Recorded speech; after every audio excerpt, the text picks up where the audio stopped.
Scary joker true horror story.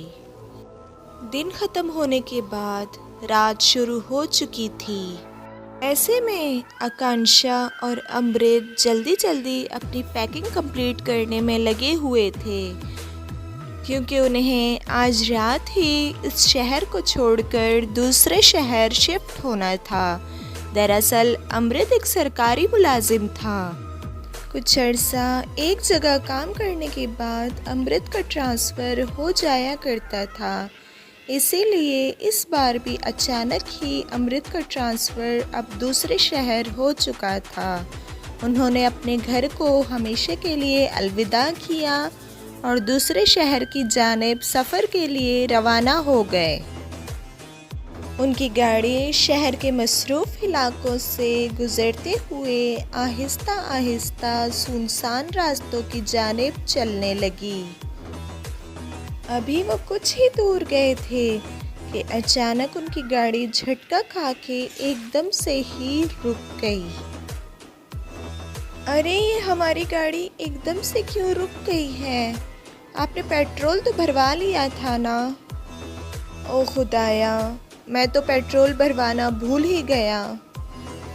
काम का इतना ज़्यादा प्रेशर था कि मुझे पेट्रोल भरवाना याद ही नहीं रहा। तो अब हम क्या करेंगे? इस बयाबान जंगल में सुनसान रास्तों पर हमें पेट्रोल कहाँ से मिलेगा? हम तो बुरी तरह फंस चुके हैं। खुद तुम परेशान ना हो, मैं ऐसा करता हूँ, यहाँ से ज़रा इधर उधर जाकर देखता हूँ।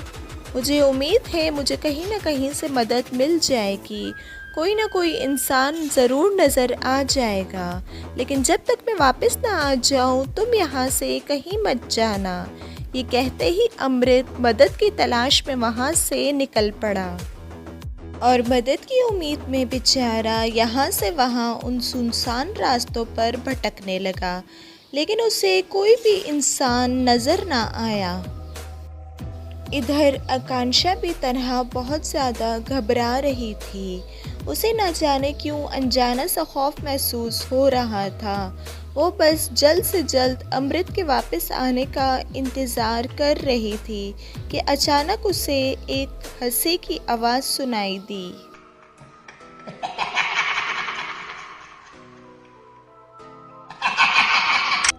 ये आवाज़ सुनकर बेचारी इस कदर घबरा गई कि फ़ौरन से गाड़ी में बैठकर उसने खुद को लॉक कर लिया।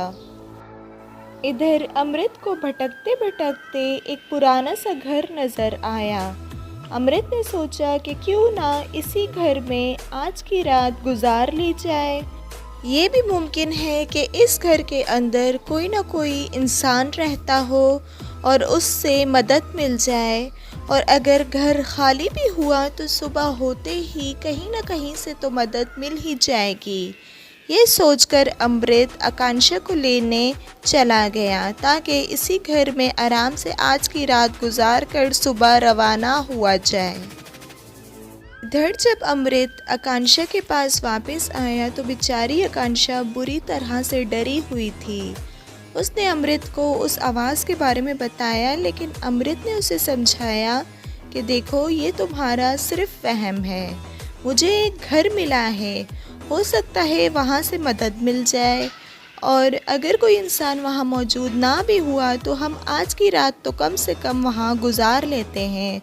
सुबह होते ही कहीं ना कहीं से उम्मीद है मदद ज़रूर मिल जाएगी। ये कहते ही वो दोनों उस घर की जानिब रवाना हो गए और कुछ देर चलने के बाद फाइनली वो लोग उस घर के बिल्कुल सामने पहुंच गए। अमृत ने उसे समझाया कि देखो, तुम घबराओ नहीं, सिर्फ आज की रात ही की तो बात है। मुझे पूरी उम्मीद है कि सुबह होते ही हमें कहीं ना कहीं से मदद ज़रूर मिल जाएगी, लेकिन आज की रात हम इस घर में गुजार लेते हैं, क्योंकि सुनसान जंगल में बाहर रात गुजारना ख़तरे से बिल्कुल खाली नहीं है। ये कहते ही दोनों घर के अंदर चले गए। अंदर किसी भी इंसान का नामो निशान तक ना था। कुछ देर तलाश करने के बाद उन्हें बिला आखिर सोने के लिए मुनासिब जगह मिल ही गई। वो दोनों काफ़ी खुश हो गए और सोने की तैयारी करने लगे। रात का तकरीबन आखिरी पहर शुरू हो चुका था। ऐसे में अमृत को नींद में अचानक शदीद प्यास की तलब हुई। उसने चेक किया तो उसका पानी ख़त्म हो चुका था, तो वो घर में इधर से उधर पानी की तलाश में फिरने लगा, लेकिन उसे पूरे घर में पानी की एक बूंद तक ना मिली। उसे शदीद प्यास महसूस हो रही थी। इसी तरह पानी की तलाश में फिरते फिरते वो उस घर के बेसमेंट में जा पहुंचा। अचानक अमृत को किसी के ज़ोर ज़ोर से हंसने की आवाज़ आने लगी।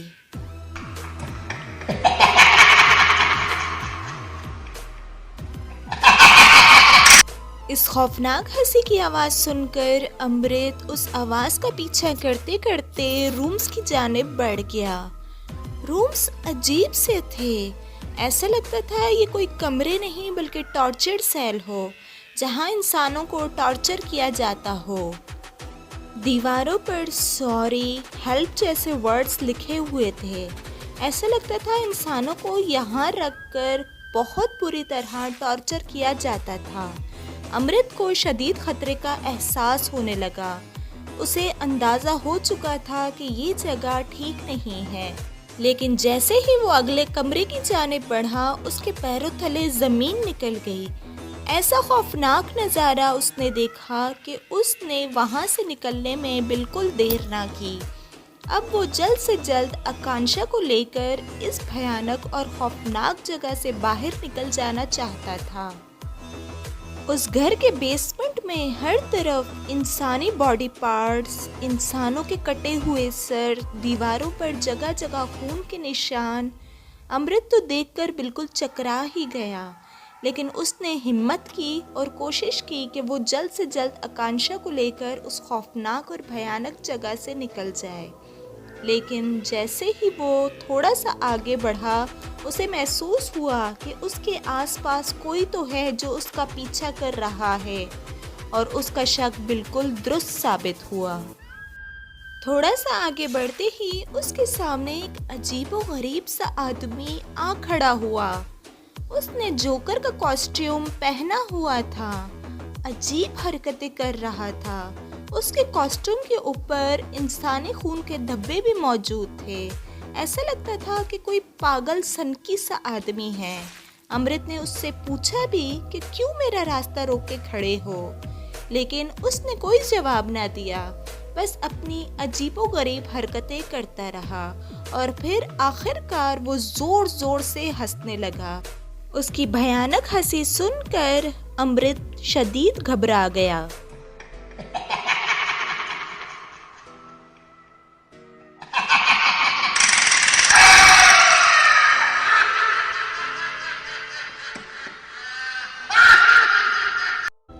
इधर जब आकांक्षा की आंख खुली तो वो अपने पास अमृत को ना पाकर शदीद खौफ में मुब्तला हो गई।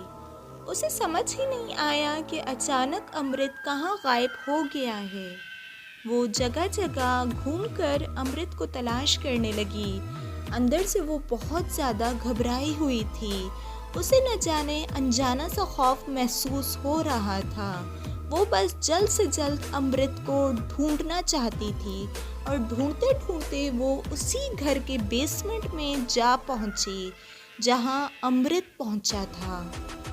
बेसमेंट के खौफनाक माहौल को देखकर बेचारी आकांक्षा शदीद घबरा गई। उसे अंदर से किसी अनहोनी के होने का शदीद एहसास हो रहा था। वो अमृत के लिए बहुत ज़्यादा परेशान हो गई और जगह जगह घूमकर अमृत को तलाश करने लगी। लेकिन जैसे ही वो एक रूम की जानिब बढ़ी तो आकांक्षा अमृत का इतना खौफनाक अंजाम देखकर अंदर से हिल गई। हवास बाख्ता होकर वहाँ से भागने लगी। उसे समझ ही नहीं आ रहा था कि अब वो क्या करे। बेचारी बेहद डर चुकी थी। लेकिन जैसे ही वो थोड़ा आगे बढ़ी, वही जोकर उसके बिल्कुल सामने था। और फिर वही हुआ जिसका डर था। जोकर ने आकांक्षा का भी वही हाल किया जो अमृत का था।